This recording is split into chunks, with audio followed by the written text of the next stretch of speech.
To anyone who works at the ER, what is one thing you wish people would stop coming to the ER for? To get a pregnancy test, because they don't want the embarrassment of buying one. Oh, so many things. Bringing their child to the ER because they have to have immunizations to go to school, so let's get them in the ER at 3 in the morning. Bringing both your kids to the ER because one is getting a cold, and the other one is surely going to get it soon. They want both of them to be treated. Neither of them will get any treatment if it's just a cold. One guy told me when I asked him what brought him to the ER that he had a hangnail on his toe. I guess I did a bit of a double take, and he said, defensively, "My feet are important to me." Basically, treating the ER as a minor clinic and refusing to set up a relationship with a primary care doctor. When my kid's appendix burst, and we were checking into the ER, this horrible couple came barging in, just freaking out and screaming, and tried to butt in front of us because their infant had eaten a grape. The baby was showing no signs of distress, but the mom's grandmother was allergic to grapes, so obviously their baby was about to die. We were like, "I think we got dibs, lady." Honestly, as an ER nurse, I have sympathy for most people. You never know if they can't afford the copay to go to urgent care or primary care. Maybe they're a recovering, or current, addict who ruined relationships with all local clinics by missing appointments. Maybe their abusive family member works at their primary care and they're unable to go elsewhere. But understand that if you're not dying, others may be, and you'll have a wait. Understand that not all services are available in the ER. Treat patients and staff with basic respect, while advocating for yourself or your family as needed. Then you have my father refuses to go to THR doctor for months and months, finally agrees to go to urgent care because he can't walk or breath. They look at him and say, "Oh, hell no," and call an ambulance before they even ask his name. Turned into a 2-week stint in the ICU because of congestive heart failure. Work notes when they know they are well. It's not because of the patient, it's the employers requiring them to. I don't blame the patients at all. As someone who gets consulted to the ER, metal things stuck on or up their penis. Stop it. I spent 8 hours in hospital with my friend yesterday just for the doctors to tell him exactly what I told him. You have the flu. Go home and go to bed.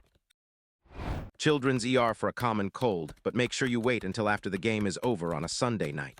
It wasn't an emergency until after the game, not all day Sunday when urgent care was open. Face with rolling eyes. Have never worked in a ER. Worked for trauma surgeons. We all wished people would stop putting things up their butt.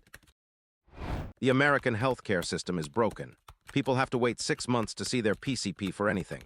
The ER is 24/7 and they can't turn you away. Yet, I'm a pediatrician and will do whatever I can to get my patients seen by me or at least at my office same day or the next day. I've also done ER in residency and fast track at my local ER. 5mo brought in at 11 p.m. because he was tired. Kids with fever for 4 hours, threw up once yesterday, but most offices aren't me. And you just talk to a receptionist or call center and they say, "Apt in 6mo or you can go to the ER," and that's it. It's so broken, and all us physicians are burning out. Edit to add. Most PCPS want to see you in office for a problem, order labs/TX because we do not get paid if there isn't an office visit. I don't get paid to order labs. I don't get paid to collect labs. I don't get paid to interpret labs. I don't get paid to play phone tag and tell you the results. I don't get paid to call in medication. I only get paid for a face-to-face or telehealth visit. You are asking your doctor to work for free when they just phone it in. You wouldn't ask that of any other service industry. And don't get me started on loans and primary care reimbursement. The fucking sniffles. So many adults and children in the with head colds. Started 12 HRS ago, haven't taken any meds, walk into the and demand to be at the front of the line.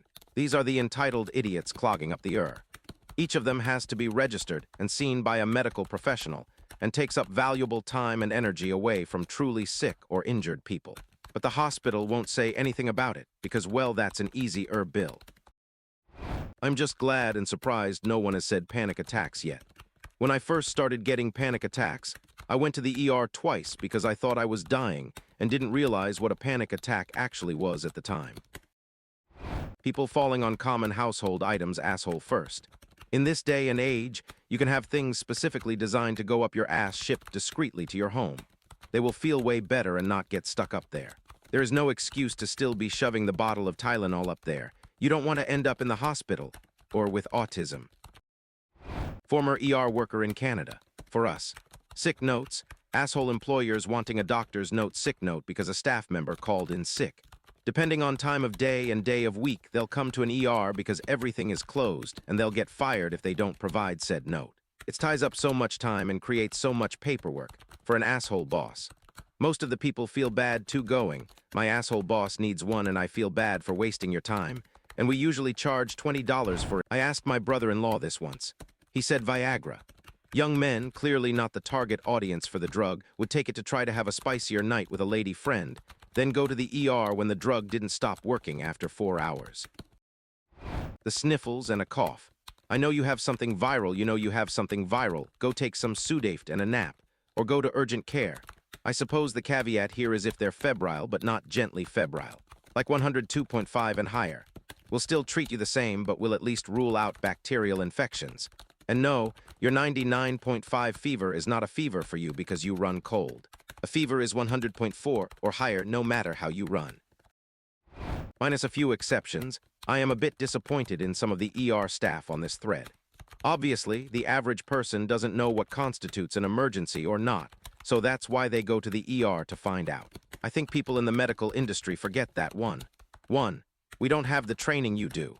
2, your own doctor doesn't have appointments on the same day to find out what's wrong with you, and they're the ones that say to go to the ER. A lot of these are valid, like coming in for the common cold, for example.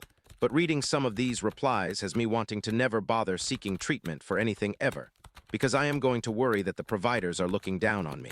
I already got treated like shit for going to the ER for ovarian cysts and acute severe psychotic episode. Why go see your PCP or go to urgent care when they won't treat you until you pay up front, even with insurance? To see ER workers in here saying these things, just you know what.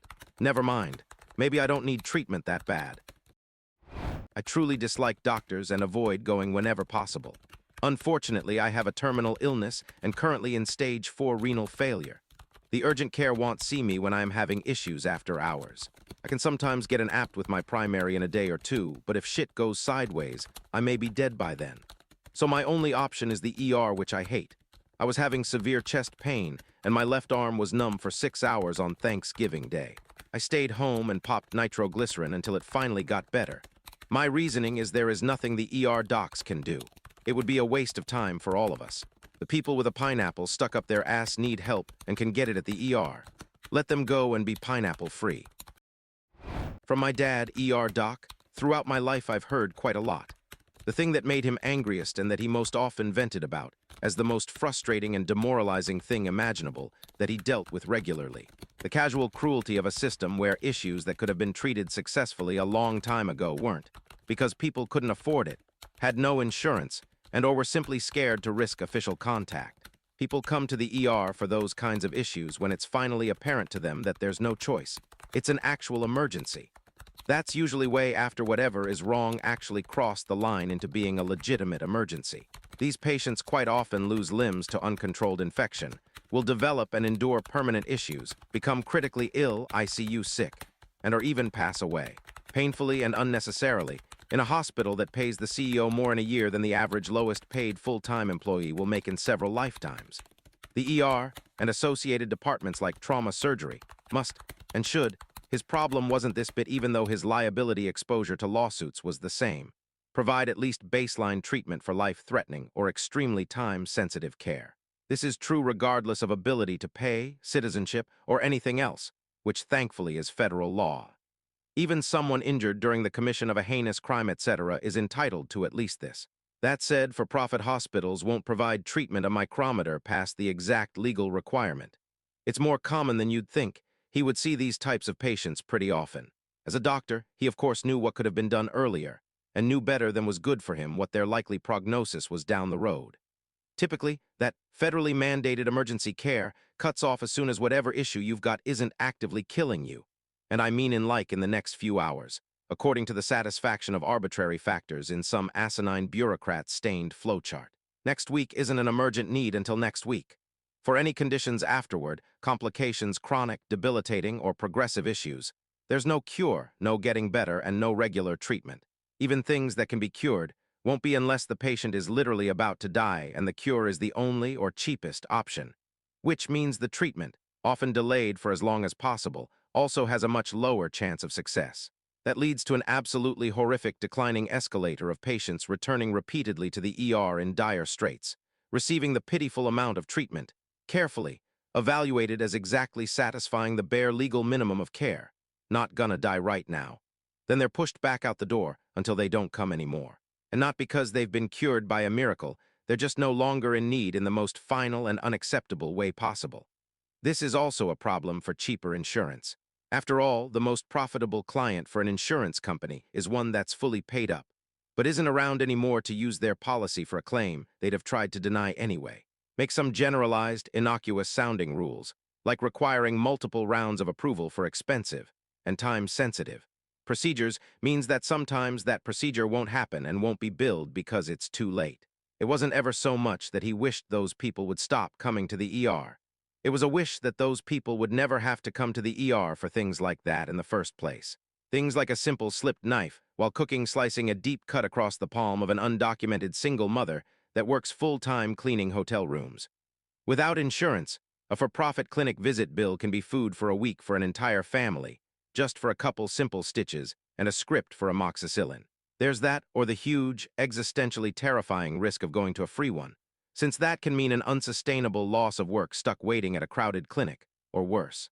Some state-funded free clinics are legally obligated to, or at least can, require their staff to verify the documentation status of patients in order to, or as a condition of receiving treatment. This is a woman who chose to push through it, no stitches, no antibiotics, with a hand that hurt and became more and more impaired, and she developed a fever, etc., all while continuing to work handling and in direct contact with the kind of nastiness that people leave in hotel rooms. Wet, soiled, and wadded-up days-old damp towels, dirty sex-stained sheets, garbage cans, toilets, and showers. A woman that ended up losing most of her left hand to gangrene, nearly dying from septic shock and spending a week in a coma. And yes, she was released from the hospital against her doctor's advice, which only carries so much legal weight, to be deported as soon as the bureaucratic machine decided she was stable enough to travel. Those situations are rough things to see year after year. It's not the injuries themselves, although I'm sure there was enough of that. It's the sheer despicable waste and callousness he witnessed experiencing that system firsthand, for decades, from the point of view of a person that, paid well or not, dedicated themselves to helping. I saw and heard firsthand the frustration and anguish, along with the struggles with alcohol and depression, that he endured while coping with the expected emotional consequences of routine death and loss that an ER would have anyway, but with the terrible cherry of top of seeing the terrible consequences of the medical, specifically for profit and insurance organizations, industry's state of absolute disinterest in anything outside of profit, with special emphasis on ignoring as many vulnerable people as is allowed. I've also never seen anyone more passionate about universal health care. As much as we all legitimately complain about and vilify idiotic randos, wasting everybody's time, trying to get a doctor's note for work from a paper cut, or demanding only the best intensive care and emergency on-call podiatrist be called in immediately from home at 3 a.m. for little Timmy and his just mangled foot, all while Timmy had just stubbed his toe on a sharp edge, bled slightly, cried a bit, and is now happily doddering around the room giggling. This one is real, and it's absolutely hilarious when Dad tells the story. A day full of those is the best day, even if it's infuriatingly stupid. An 8-hour shift of those is 8 hours of idiots to tell funny stories about whole nobody is dying and nobody is suffering. He's happily retired now, still has his struggles occasionally, but he's got his sailboat and my mom and does okay. He still gets viscerally angry when the subject of healthcare comes up, though, and I think he'd compulsively rant at the top of his lungs. That is, if he could keep himself from lunging over attempting to punch or strangle them, if he was anywhere near certain shitty politicians.